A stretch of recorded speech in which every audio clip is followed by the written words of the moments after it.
Hello, my name is Lonijonli, and welcome to Hello Creators. I got this idea recently to create a podcast and feature some interesting creators. In our 5th episode, I wanted to feature a brilliant artist and friend. He is extremely talented. He's a musician, singer, songwriter, and master mixer. He is the creative mind behind Blue Mountain Music in Bristol, Tennessee, and he has been on some award-winning tracks. Please welcome Ashton Brown to the show. Hello, I'm very, very happy to be here. How did you first become interested in music, and when did you start playing your instrument and singing? I first became interested in music, let's see, I think I've been playing for 10 years now. And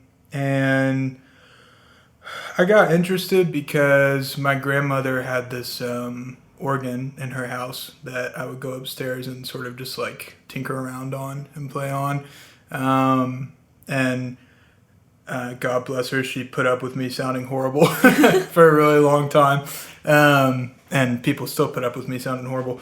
Yeah, I just kind of was pressing like one note at a time, and was just kind of like, I guess, dinking around, for lack of a better term. And then one thing led to another, and honestly, I kind of just got a little obsessed with just like getting better, and it became a bit of a rabbit hole, musical rabbit hole. So, How many years have you been an artist? Well, you just said 10 years. yeah, well, I've been. That's a great question. I think I've been an artist since I was born, to be honest. And what I mean by that, there's another artist that I know named Tinny that lives in Chattanooga that Dave and a couple other people work with a lot. And she told me something one time that stuck with me a lot, which was that your first record, you've been making your first record your entire life, because it's an accumulation of like a bunch of different things that kind of like have happened to you or are happening to you. So, really your first record is just like a combination of all of those things, if that makes sense. So I've been playing piano for 10 years, but I really think I've been an artist since I was born, because I think that God saw that I was going to need something to deal with the complicated but awesome life that I've been able to have. So, so I would say, I guess, probably my whole life. That's how long I've been an artist. And that's a really good thought to have, too, is your first album, you've been working on it your entire life. I've never even thought about it that way before. Yeah. Tinny's a genius. Tinny, if you listen to this, you're a genius. What has been your favorite creation so far? Oh, man. I can definitely tell you what some of my least favorite creations are. My favorite creation. Wow.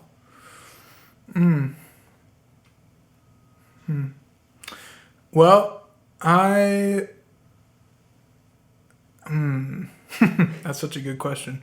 I think probably, I would like to say that my favorite creation is the one that I'm working on currently. And that's always going to be something different. I'm not trying to be vague by answering that way. I really mean that. Like, I haven't really had like it's hard for me to say like, oh, this one song that I played on or song that I wrote or show that I played or whatever is like my favorite. I definitely have like a couple favorites. But as far as my number one favorite, I try to just make it always the thing that I'm working on currently, because if it's not the thing that I'm working on currently, I probably should do something different, because I'm not loving what I'm doing, which is a whole other conversation. But yeah, I would say probably whatever the thing is that I'm working on currently, which right now is a multitude of different things. So you're always moving forward. Yeah, I try.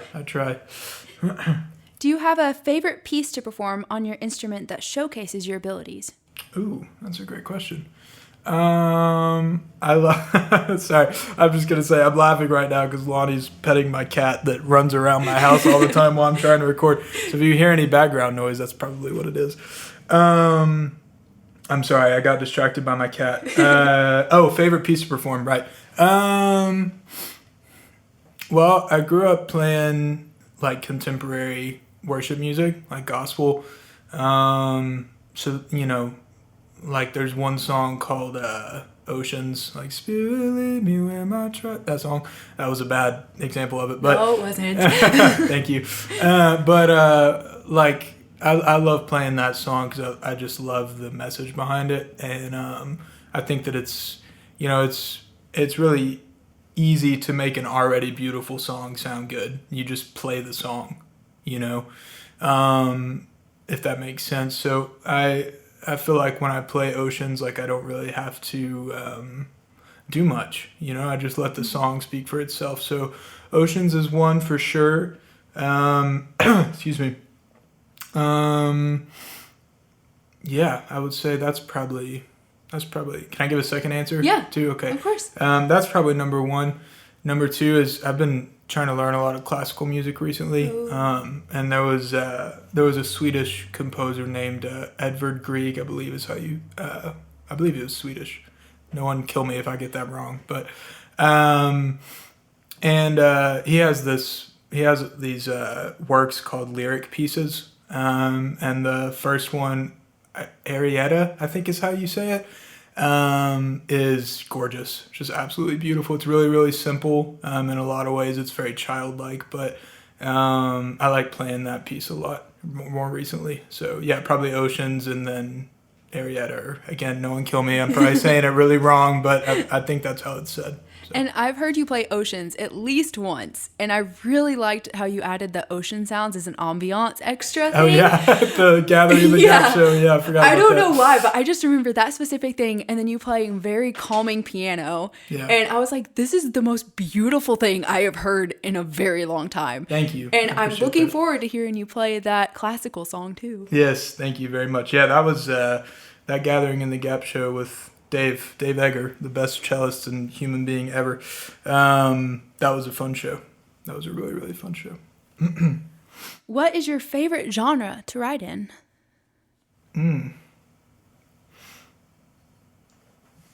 Again, more vague answers. I'm sorry, but I'm actually not sorry. Also, because I think that this is favorite genre. Yeah, I think there's a drummer that we all know named Chuck Palmer. Have you met Chuck? Mm-hmm. You have. Okay, I thought you had. Oh, because he played at the Gathering in the Gap show, right? Yeah, that's right. And I was talking to Chuck one time about like how to like jump between genres when playing, because like I said, excuse me, I've grown up playing contemporary gospel my whole life, and so it's been a struggle. Like that's pretty much the only thing that I played for like 8 years straight, every single day, 4 to 5 hours a day, and then playing Sunday mornings every single week for 8 years straight. You kind of start to view music as like only that, pretty much, which is obviously not true at all. Music is absolutely massive. I mean, it's infinite. It just goes forever and ever and ever. But with genre, like I was just asking Chuck, like, how do you how do you jump between different genres and play different styles and everything? And something that he told me that I've tried to like remember a lot, even with my own personal music that I'm working on, is like we play music and then people decide what genre it is. Like I can play something that I call jazz, but then a jazz musician might listen to it and say that it's folk music, so what's your favorite genre to write in? I don't know. I just like to write music, and hopefully I don't mean to sound pretentious or like trying to sound cool or anything. It's a very artsy answer. It is, yeah, I know.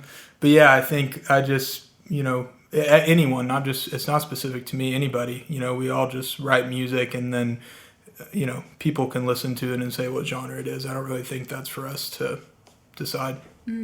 Create the art, they decide. Yeah.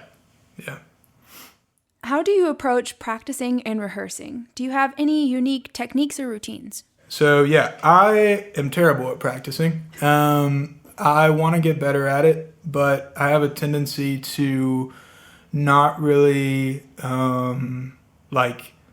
learn the skills for something that I need to learn until I have to.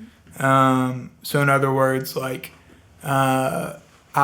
reading is something that I've not been very good at. So instead of taking the past year and 30 minutes a day just getting better at sight reading, I've instead waited until I'm having jobs come in that require me to sight read, and then I'm having to cram in the time to learn how to do it.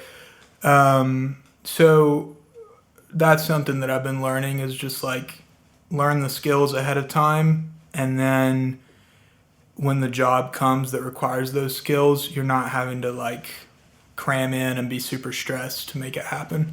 So my goal right now is to practice for Monday through Friday, and then Saturday I try not to practice unless I have a show or something that I have to, because Sunday I'm usually playing at church and have church stuff all day. So Monday through Friday I try to practice a minimum of 2 hours a day, and but my goal is 5, and I'll take breaks in the 5 hours.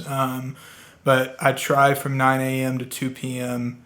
to practice. And the practice, that's a broad word for what it is. There's the actual practicey things of it, which are running scales, different musical modes and stuff like that. Actually just learning different pieces of music, whether it's more recently I've been trying to learn more jazz standards, classical stuff, gospel, whatever the case may be. And then there's a other side of it that's a little more, I don't know what the word is. I guess academic, maybe. I put it quotation marks, because I guess you could call it that, but it's just trying to read on music history and where different things come from and stuff like that. So really the 5 hours a day is kind of just you could call it practice. Part of it is practice. Part of it is also just my personal music time between myself, music, and God, and nobody else. I don't record it. I don't really talk about it with anyone because this is getting deep, but I think it's really important for musicians who are on stage a lot to have your own personal musical space. I've had a lot of people that have helped me with that tremendously, because it's really, really important for, I'm not by any means famous or really well known that much, but for people who really are, that are proper celebrities or just play on really big stages a lot, they'll tell you how important it is to just have your own musical space that's kind of a meditative sort of space. So all that to say, I guess that's my kind of practice routine and everything is just having my own space with everything. And the other part of the question was rehearsing. Yeah, I guess for different shows, it totally depends on what the show is.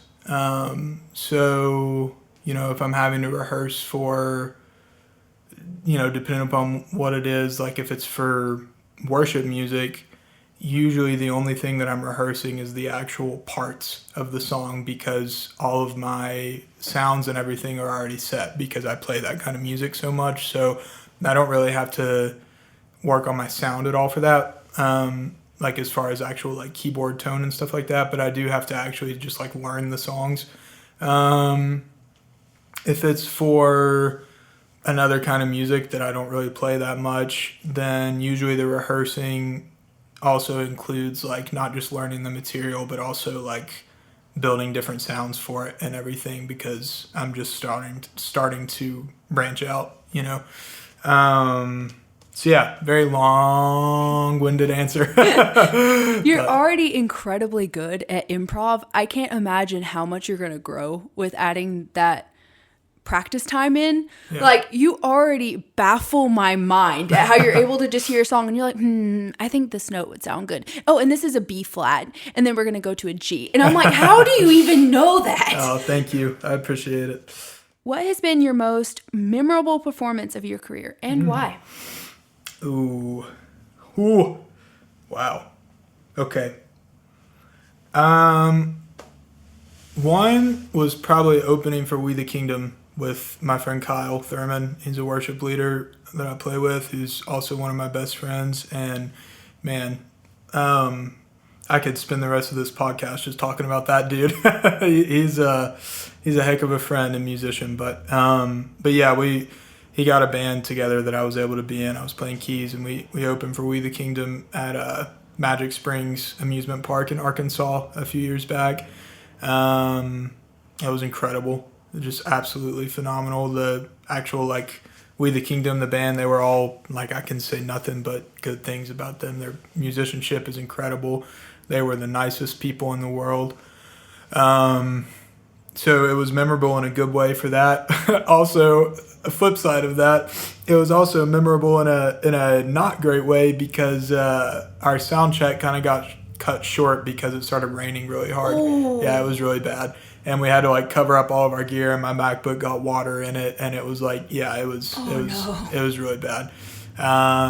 But yeah, so we had to sort of cut everything short, but it's cool. It was part of the excuse me, it was part of the experience. Yeah, that one was great.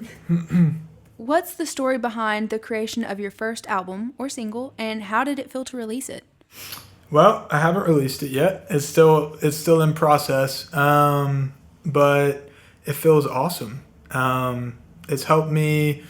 So I'm working on a record right now called Duos is the name of it, and there's basically like the whole loud truck, nice. The whole premise of the record is each track I'm playing piano, and then there's one other instrumentalist, and it's all instrumental. There's one other instrumentalist that's playing whatever their instrument is for each track, and we just improv with each other. Excuse me. So there's a lot of really, really cool musicians on it. There's a lot of Grammy winners and Grammy nominees. And there's some really cool people on it, so I'm excited. But above, all the awards and all that, it doesn't really matter that much at the end of the day. They're just really cool people. So I'm really, really excited to share the playing off to the world and of not just myself, but everybody that's on the record. So, yeah. And I can already kind of imagine some of the people, because I see your post talking about which artist you just wrote a song with, and I'm like, okay, pop off, Ashton. Yeah. You do you get it, bro. Oh, thank you. That's funny. What personal qualities or traits do you believe have been essential to your success in music? Well, childhood trauma helps a lot. Yeah, that one's really helpful. I think with any artist that's important. No, I'm just kidding. But not really. I try my best, and I'm probably awful at it, but I try my best in situations to just disappear. And what I mean by that is like just sort of let the music speak for itself. So I don't know if disappearing is a personality trait, but I think just maybe a better way to word it is humility, of just realizing that like my piano teacher, Nancy, I should have talked about her already, actually. She's absolutely unbelievable. I take lessons with her every other week. She is 85 years old, and she's been playing piano since she was 5, I believe. So she has 80 years of experience, and she's a classical pianist mostly, and she's just unbelievable. I mean, insanely gifted human musician, all of it. And she told me one time in a lesson, like, the hardest thing to play in music is nothing. So in other words, like, you know, when you're playing on somebody's song or something, or playing with other people or whatever the case may be, just having that humility to be like, I'm not going to play right now because whatever this other person is doing is really interesting and I want people to focus on that. And the beautiful thing about that is, if you're doing that, awesome. If everybody else on stage is also doing that, that's when magic happens. Because if everybody is focused on each other, like if somebody else is trying to make me sound better and I'm trying to make that person sound better, then it's like, you know, it's absolute magic. So I think humility is probably number one. And honestly, I could name a bunch of other things, but I think the majority of them all stem from humility. So I think I'll just leave it there. And that's something like super important, not just in music, but in life in general, too. Yeah, it is. How do you overcome creative blocks?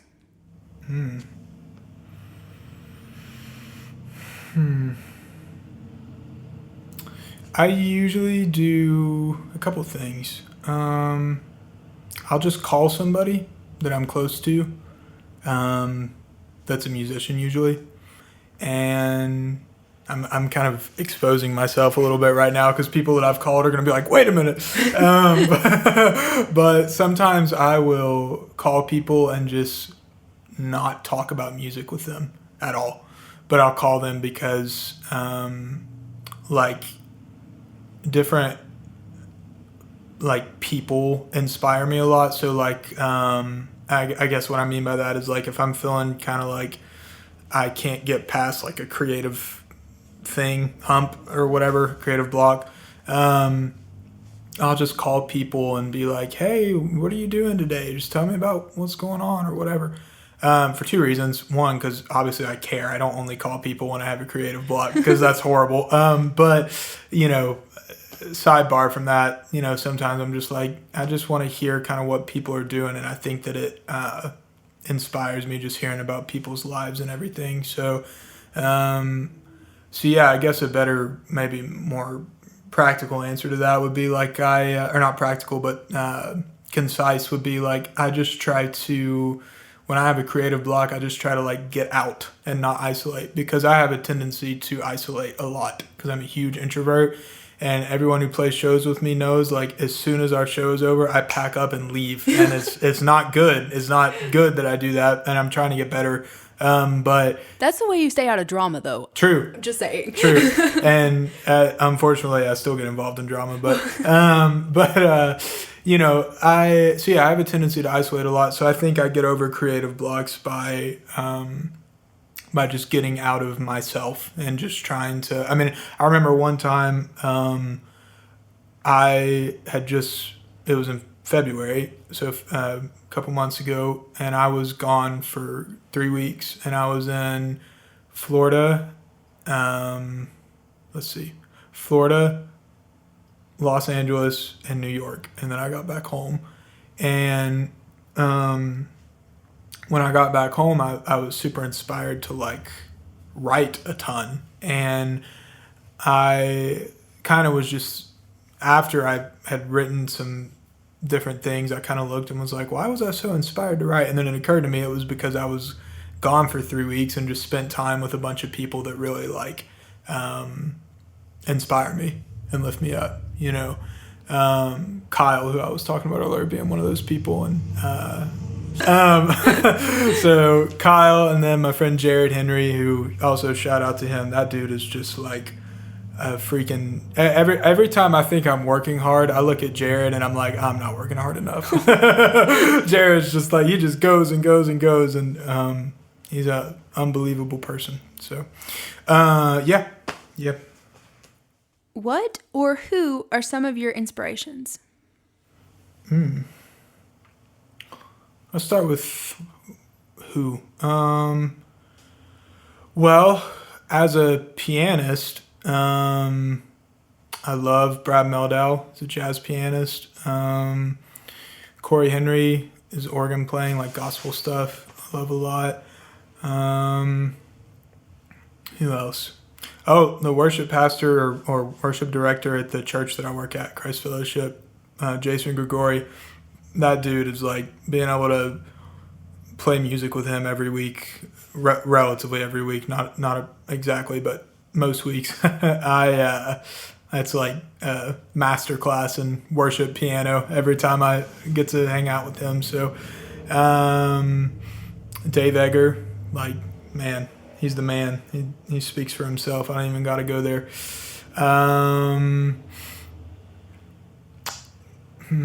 And then what inspires me? Well, kind of back to what I was talking about a second ago, just like traveling, like being out in the world, calling people, seeing what they're doing. And also God, man. I just like God and everything around God and faith is just it's been a really complicated space for me in my life because all the stuff that's been great about it has also been what's pretty horrible about it, which is that I grew up in it. And I know anybody who lives here in the Bible Belt can probably relate to that. So, it's really inspiring to me when I learn something new about God or faith, be it from him or somebody else. That's probably at all the things I just listed, I'd say that's probably the biggest inspiration for sure. That's the best one too. Yeah, it is. If you could collaborate with any artist, past or present, who would it be and why? I love Zach Bryan. I would love to collaborate with Zach Bryan. Brad Meldau, the pianist I was talking about. I got to meet him, actually. I got to meet Brad in May of last year when I was in New York. I saw him it was the trio, Brad Meldau trio at the Village Vanguard in New York. And I just got to talk to him after their set, and he was super nice and approachable and seemed like a really cool guy. So I would love to I would love to do something with him. Can you share the story of your artistic journey? Oh, Lord. How much time do we have? Where are we good. at right now? Okay, cool. Wow. The story of my artistic journey.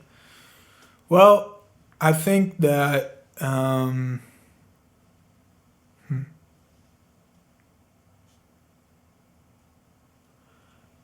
could not have done it without sorry, you got me emotional right now. Sorry, I'm thinking about all this stuff. Oh man. I could not have done it without different people's support in my life for sure. Just my friends and my family and people giving me a chance when they shouldn't have, that's probably, if I could summarize my career, what semblance of a career I have, it would probably be that, people giving me a chance when they shouldn't have. And somehow it led to, success, if you can call it that. I would say success. Yeah. Thank you. So that's one thing for sure. Another thing is sometimes I forget that I'm only 21. And I get really ahead of myself a lot. And I've been trying to learn recently how to just be 21, and my therapist and other people, which also get therapy, everybody. I can't stress enough how important it is. Jesus loves you, but so does a therapist. So both can happen, I think that, I've just been trying to learn a lot, how to just accept that I'm 21 and my therapist told me something that was really impactful, which was when you were when you were 15, you had to be 21. So now at 21, you're kind of learning how to be 15. And I was like, wow. So has sort of like put itself into my career as well. Just like learning, like, I don't actually know how to do everything because I'm 21. Why would I know how to do everything, you know? And I think we were talking earlier about practicing and everything. That's part of why it's been hard for me to practice, is because it's like really hard for me to admit, like, I am super stubborn, like so stubborn, and I'm incredibly prideful sometimes in my stubbornness, of just like, it's hard for me to accept when I'm like bad at something.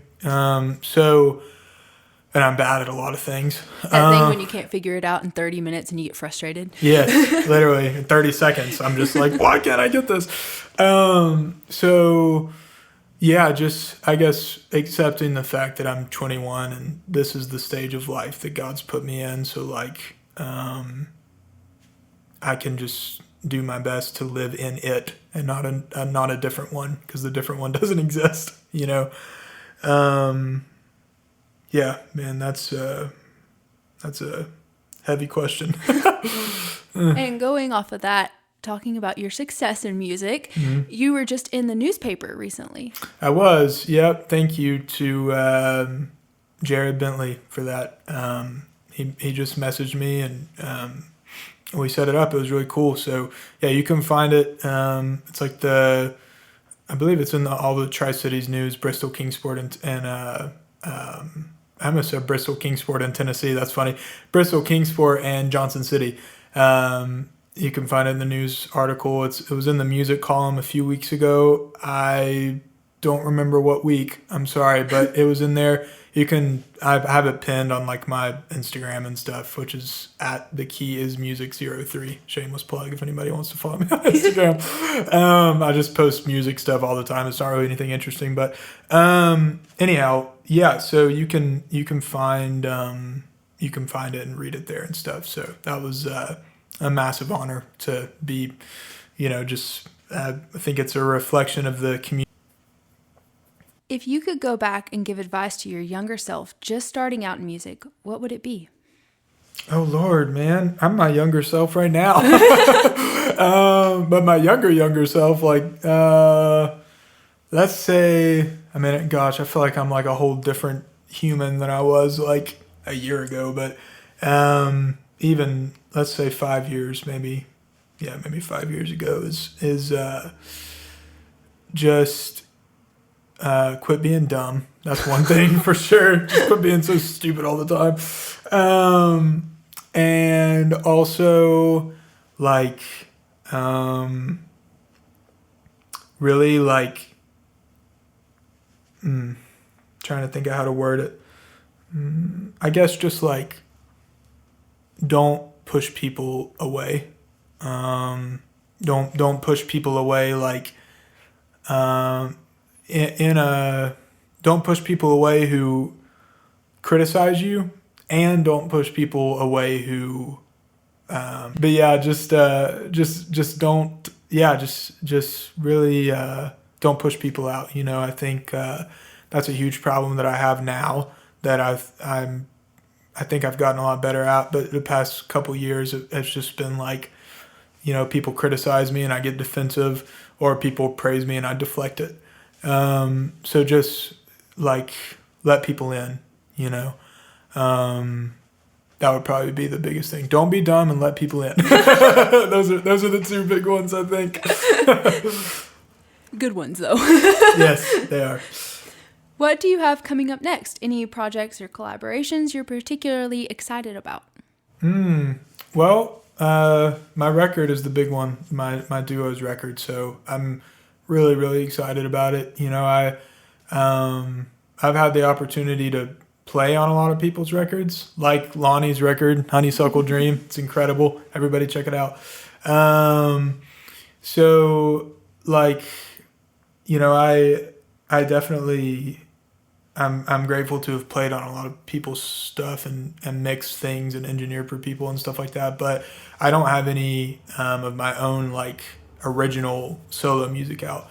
You do on Instagram. Yeah, true. I do. I have a bunch of snippets of songs that I've written and everything. There is one record I have out with Dave Egger, is a cellist, and that we recorded at Spin Studio in New York. And it's super obvious. It's called Cello and Piano 2. So you can go look up Ashton Brown and Dave Egger, Cello and Piano 2, and it'll come up. The cover for the record is like a vinyl record with so you'll see it. You'll be able to figure out what it is and everything. But so that record's out. But even that was obviously just a collaborative effort. So I don't really have any music out that's just my own kind of personal stuff. So this record that I'm working on, the Duos improv record with everybody, I'm really excited about. And I say my own personal stuff, but really that's a bad way to put it because each track is with another person. So the whole thing is still super collaborative. I think music is always collaborative. It should never be a solo thing. I just don't think it works very well. So, but yeah, so I'm really excited about that record. Should be out. I want to say I'm aiming for July, but that's a long shot because there's still quite a few things to do left on it. But maybe for sure this year, for sure. But maybe a little later. I don't know. And you're traveling around to work with these artists too, right? Florida, New York, LA. Yep. I've been, let's see, I did so far I've done part of it here in Bristol at my studio, Blue Mountain Music. I did it at Classic Recording with Mike Stevenson. And then I did it, I'm talking about just places that I've actually recorded. Then I did it in New York, then 2 different studios in Florida. Trying to think, I don't want to leave anybody out. As far as, 3 different studios in Florida. And yeah, other than that, right now that's all the places that it's reached, but it's definitely, it's a record that's taken me across the country, which I'm really grateful for. So we'll be looking forward to that. Thank you. Yeah, I'm looking forward to it too. Thank you so much for coming on the show. Thank you for having me. Thank you guys for listening.